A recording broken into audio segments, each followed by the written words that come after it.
Hello everyone, how are you guys doing? So again the lockdown period has been extended till 31st of May. Now I started recording my videos on biochemistry the time when the lockdown started. So I've given a new name to my videos, that is lockdown series.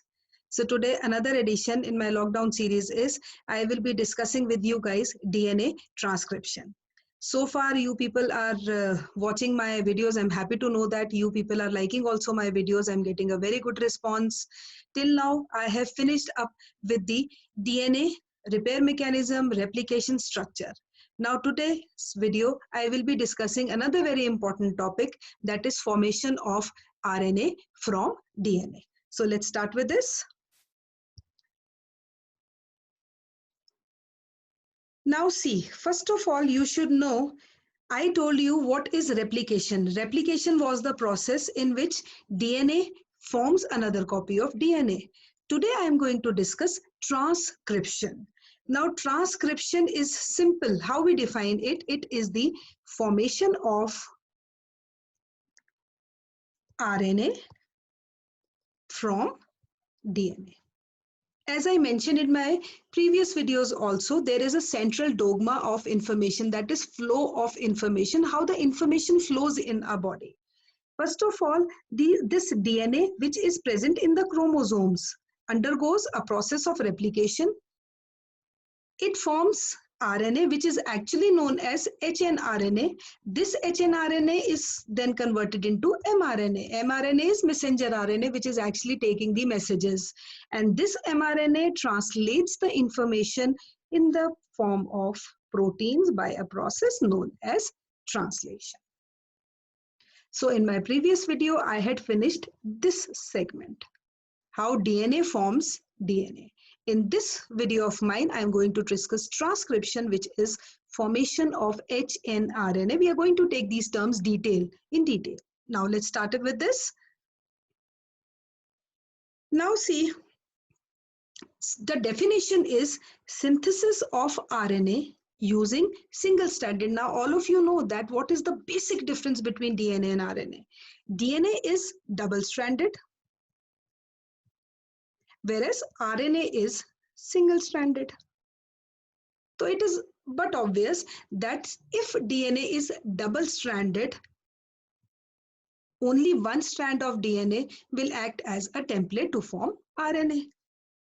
And always remember, in my previous video also I told you, new strand is always synthesized in the direction 5' to 3'. Always. Whether it is DNA, as you saw also, okay, DNA undergoes formation of two types of strands just to maintain the complementarity and anti-parallel nature of the daughter strands. One was the leading strand and another was the lagging strand. Now here you can see it is simply synthesis of RNA using single-stranded RNA as a template. And that template has to be dependent on DNA because it is synthesized from DNA. But since it is polymerization of RNA, so it has to be RNA polymerase. Now, if we have to compare transcription and replication, the basic difference is transcription does not require a primer, and a replication cannot start without a primer. This is a very, very important difference, and it is asked in the exam also. Again, I am telling you is, what happens is in a replication, it always starts with the help of a primer. That was RNA primer in that case, even though that primer is removed once the function is over. And here, transcription does not require a primer. Only a short segment of DNA is transcribed. Right? Then next, what are the salient features of transcription? First is synthesis of all type of RNAs takes place in the nucleus. Only one strand of DNA participates, and ribonucleotides are used in RNA synthesis. Obviously, there is a difference between NTPs and DNTPs. NTPs, simple nucleotide triphosphate in which ribose sugar is there, and DNTPs in which deoxyribose sugar is there. So ribonucleotides are used in RNA synthesis. Then another very important point, all the features are very, very important. RNA synthesis always occurs in 5' to 3' direction. In fact, new strand is always synthesized in 5' to 3' direction. Then synthesis will obviously follow the Watson-Crick base pairing. The only difference here is that in RNA, uracil is present in this instead of thymine. Means in RNA, uracil is there, whereas DNA has thymine instead of uracil. So adenine in DNA, if it is pairing up with thymine, here it will be replaced by uracil. This is the only difference. Then the enzyme is very, very important. It is DNA dependent RNA polymerase. Again, this is a very important question which is asked in the exam. It has to be dependent on the sequences of DNA, but since polymerization of RNA is there, so it is DNA dependent RNA polymerase. Then what are the basic requirements for this? First is obviously the template or the single-stranded RNA. Enzyme, which is DNA dependent RNA polymerase, and ribonucleoside triphosphates. And one very important thing, again I am telling you, no primer is required here. No primer required.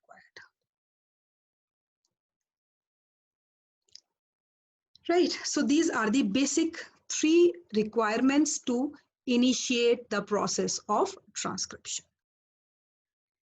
Then just now I told you the strand of DNA which is transcribed to RNA is known as, this is a very, very important slide, very important.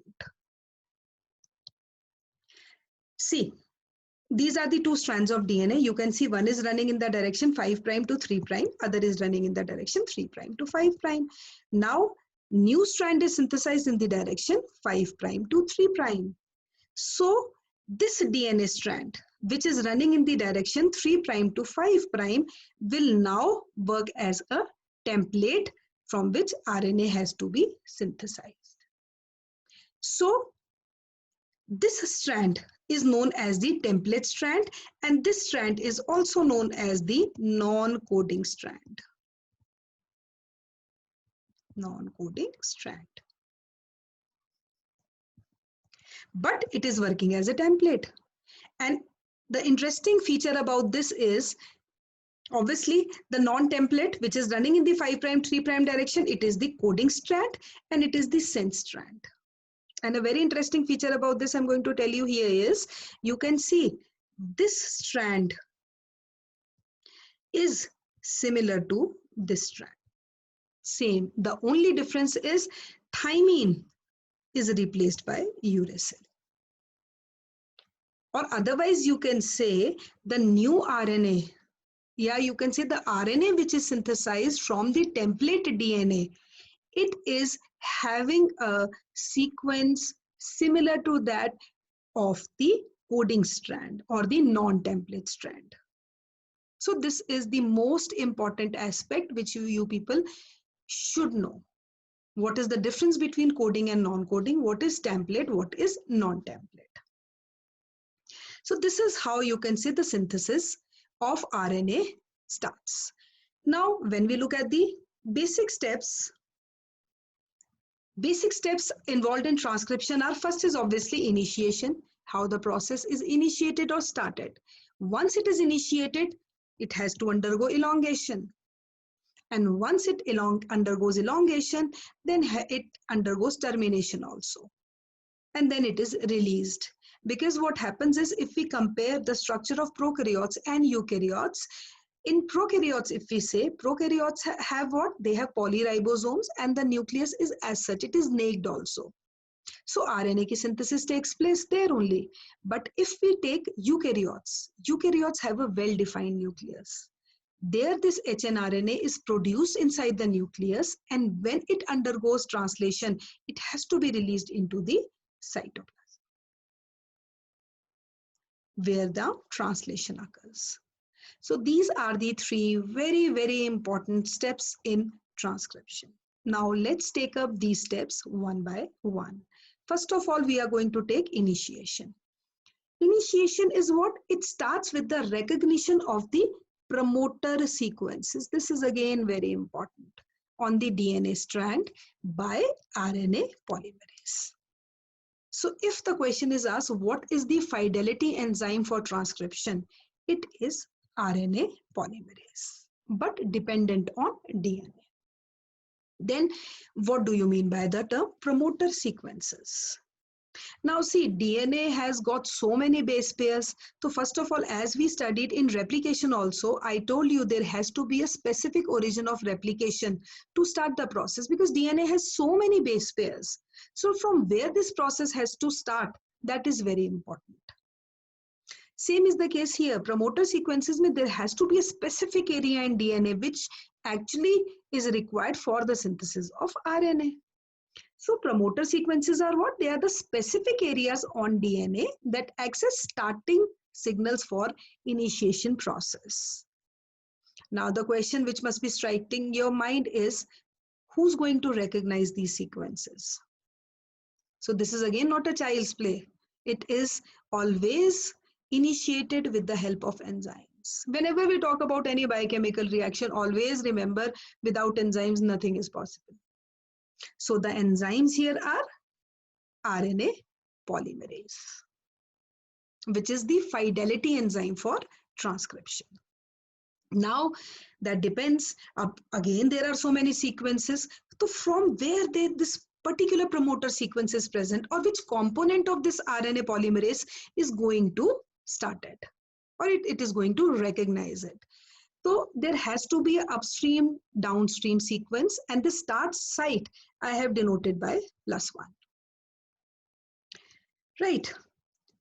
Now see, this is a very good slide. Here you can see promoter region. There are 3 regions basically. One is promoter region, which is the specific region in DNA where transcription is initiated. Transcription unit, where actually the entire process is taking place, where DNA template is transcribed. And termination, when the process terminates. So here our main focus would be on promoter sequences, how to recognize promoter sequences, or what is the structure of RNA polymerase enzyme. Now, see, if we talk about prokaryotes, promoter sequences of prokaryotes are rich in Tata box. Tata box, the reason may be because this thymine is replaced by uracil. One can easily demarcate between DNA and RNA. So it is known as Pribnow box. Most frequently asked question in the exam. Pribnow box or Tata box, which is located -10 base pairs on the left of origin of transcription. I'll show you the picture also in the next slide. So it is what? It is the Pribnow box which is rich in this sequence. It is 35 base pair upstream of the transcription unit. See, here you can see promoter is there, transcribe. This is the start site. And this is the promoter sequence from where the transcription is started. And this is the entire transcription unit. Here you can see I have easily demarcated the strands, also coding strand and the template strand, which is also known as the non-coding strand, which is actually synthesizing the RNA. Right? Then this RNA polymerase of prokaryotes has 5 subunits: alpha, alpha dash, beta, beta dash, and sigma. Now, what is the function of this sigma subunit? The sigma subunit is actually helping in recognition of the promoter sequences. Very important. Sigma factor recognizes promoter sequences.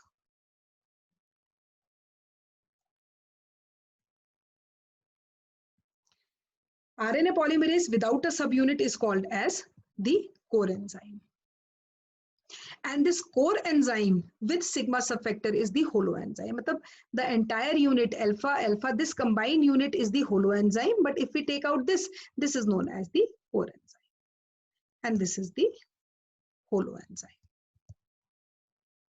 And the sigma factor has only one function to perform, that is it will just recognize the promoter sequences so that the process is initiated.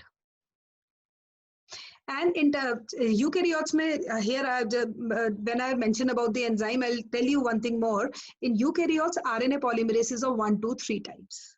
But in prokaryotes, it is alpha, alpha dash, beta, beta dash, and sigma. Now, these are the individual functions of the different units. Alpha helps in binding of the regulatory proteins. Beta helps in the formation of phosphodiester bond. Beta dash fixes RNA polymerase to the DNA template. This is very important. Sigma subunit recognizes and binds to promoter region of DNA, and thus it is initiating the process of transcription. Very important. And you can see this is again a very important point. In bacteria, one species of RNA polymerase can synthesize all the molecules, whether it is messenger RNA, transfer RNA, or ribosomal RNA. Wherein in eukaryotes, RNA polymerase is divided into further classes 1, 2, and 3 to synthesize different type of RNAs. This is a very important slide. Again, I am telling you, this is the question which is most frequently asked. Sigma subunit, when it combines with it, it is forming a holoenzyme without sigma unit. This is the coenzyme.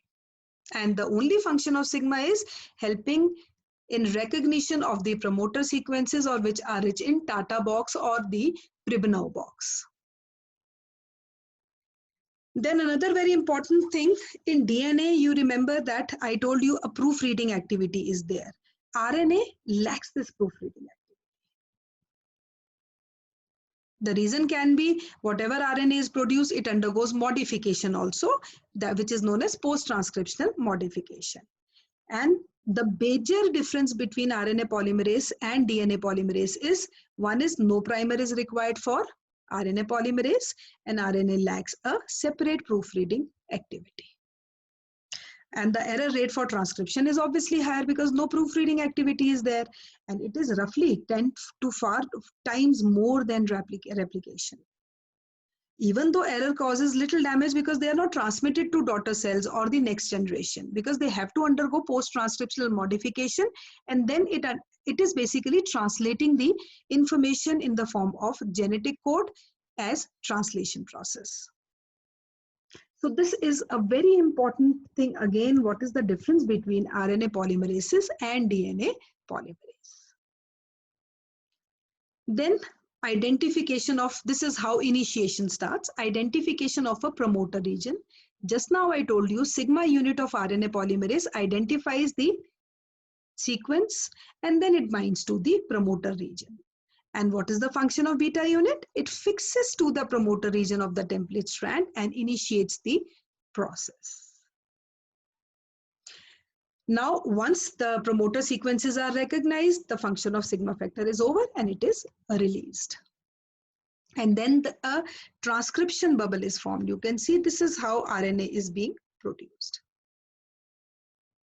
This is the bubble, or this is the vicinity where this process is occurring.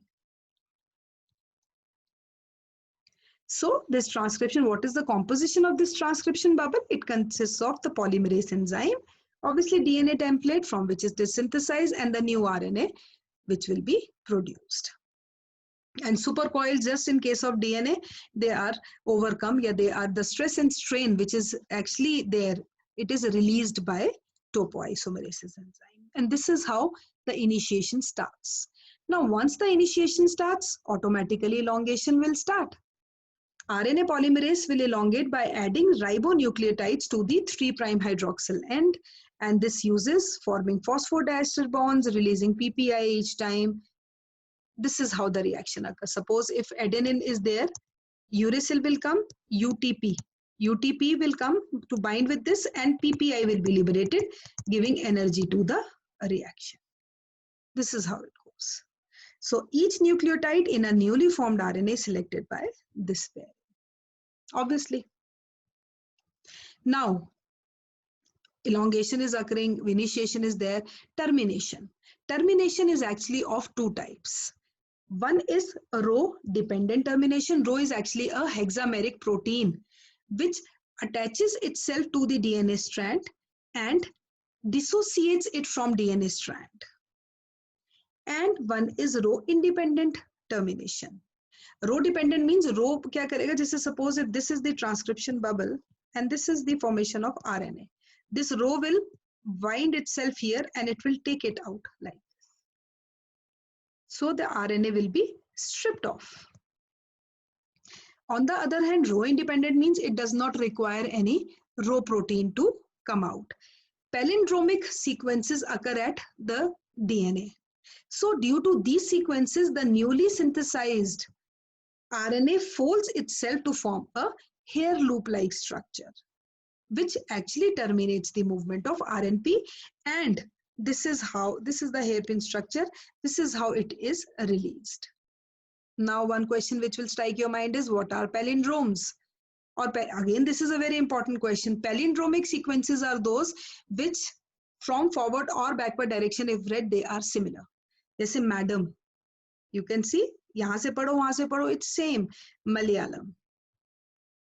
So whenever palindromic sequence appears on the DNA strand, RNA immediately strips it out from that, and when it moves, it forms a cruciform or a hairpin-like structure. This is rho factor is an ATP dependent, recognizes and it disrupts the nascent RNA DNA complex. And this is how rho factor is taking it out. And this is what is cruciform hairpin or cruciform type of structure.